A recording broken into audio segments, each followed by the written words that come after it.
Bonjour à tous et bienvenue dans ce premier épisode de l'année de Regard Connecté. Avant d'être un sujet de fantasme, l'intelligence artificielle est avant tout un sujet technique avec des données et des processus que l'on doit pouvoir évaluer. Je vous emmène donc au LNE, le Laboratoire National de Métrologie et d'Essai, organisme de référence dans l'évaluation et la certification de tous les dispositifs techniques depuis 1901. Pour commencer, définissons ce qu'est l'intelligence artificielle du point de vue du LNE, avec Agnès Delaborde, ingénieure de recherche en charge de l'évaluation de l'IA. Ce que pour ma part je préfère et ce que je trouve le plus simple, c'est définir l'IA comme une capacité d'autonomie décisionnelle. C'est à partir du moment où un logiciel a pris une décision, quelle que soit la forme de cette décision, de façon autonome. Donc ça peut impliquer des systèmes qui ne sont pas entièrement autonomes, c'est juste une partie de la décision. Après, pour les autres définitions, il y a maintenant une définition européenne via le règlement qui est beaucoup plus vaste en termes d'implémentation, de la forme que réellement prend cette intelligence artificielle, le type d'algorithme, etc. Et leur définition d'ailleurs est très vaste et au final, ça ressemble bien à une forme d'autonomie décisionnelle. Il existe de nombreuses formes d'intelligence artificielle pour analyser des images, pour comprendre du texte, pour prendre des décisions sur un ensemble de variables environnementales, pourquoi pas. Alors, comment peut-on évaluer des tâches et des applications si différentes ? On a déjà un mode opératoire qui vaut pour tous les systèmes et tous les types d'évaluation, à peu de choses près, qui se déclinent évidemment selon les applications. C'est qu'on compare toujours, c'est la base, on compare toujours les sorties du système à une vérité terrain. Ce qu'on appelle une vérité terrain, ça sera la référence. Très souvent, c'est ce que l'être humain dit. On part du principe que l'être humain se trompe moins que la machine, qu'il a beaucoup plus raison que la machine. On compare la production du système à ce qu'un être humain, dans des mêmes conditions, aurait pu faire. Par exemple, pour du traitement d'image, si le système a vu que sur une image c'était un chat, par exemple, on va vérifier, on va le comparer à ce qu'un être humain, lui, aurait vu. Pour pouvoir évaluer et a fortiori certifier le comportement d'un système, encore faut-il pouvoir analyser ce comportement. Alors comment faire lorsqu'il s'agit d'algorithmes de machine learning ou de deep learning de type boîte noire ? Cette évaluation en boîte noire nous est arrivée très souvent, vraiment très très souvent. On a des cas de figure où on est plus dans un partenariat, en collaboration avec le fournisseur et où on peut accéder à toutes les informations dont on a besoin et profiter également de l'expertise du développeur. On a beaucoup d'autres cas où on n'a pas accès au système, on a accès, on peut fournir des entrées, on n'a accès qu'aux sorties. On sait tout à fait le faire, ça fait partie du mode opératoire dont j'ai parlé. C'est à nous de bien définir nos entrées dans la limite de nos connaissances du système, mais pareil, on sait les estimer. Et puis on observe les sorties. On s'appuie, alors on ne sait pas dans quelle mesure, on n'a pas moyen de garantir que les données d'entrée sont bien celles que le système sait traiter. Est-ce qu'on n'a pas oublié un cas, par exemple, qui pourrait être critique et qui pourrait se produire, ou est-ce qu'on n'a pas injecté des données que le système ne savait pas du tout traiter ? Ça nous arrive. Par contre, on peut l'observer dans les sorties.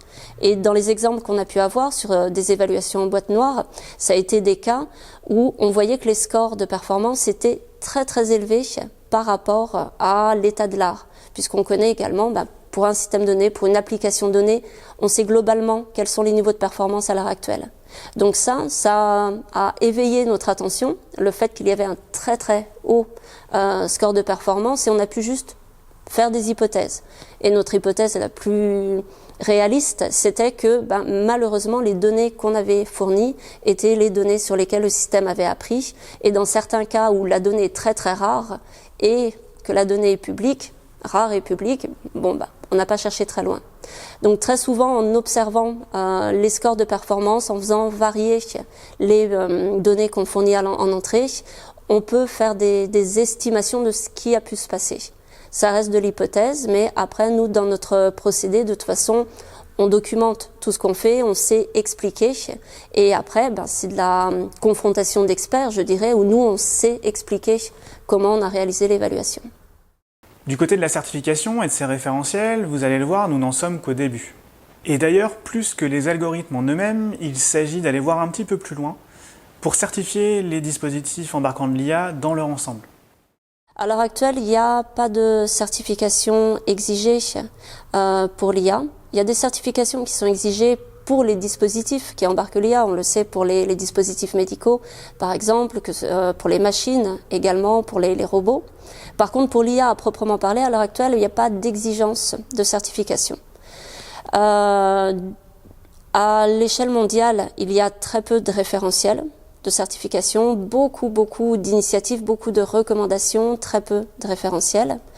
On en a comptabilisé moins de 10 dans le monde, et puis encore pas tous sur les mêmes sujets. Du côté de la certification du LNE, nous, ce qui nous intéresse, c'est les processus. Donc, ce qui est certifié, c'est pas le produit d'IA, on ne dit pas le produit est conforme à quelque chose. On dit que les processus de conception, le processus de développement, maintien en condition opérationnelle, après le déploiement, que ces processus suivent les bonnes pratiques du domaine.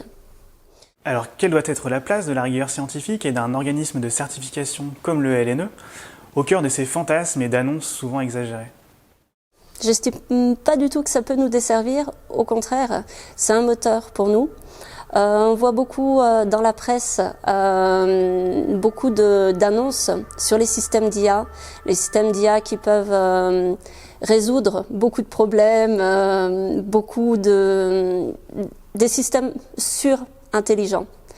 Beaucoup de promesses en fait. Nous, de notre côté, comme on est expert en évaluation des performances, on se doute, juste en lisant ces articles, que non, l'IA atteint peut-être ses performances, mais dans un contexte très contrôlé, et on ne sait pas tout exactement, et certains sont des systèmes qui sont juste à l'état de recherche, pas du tout prêts pour être déployés dans l'industrie.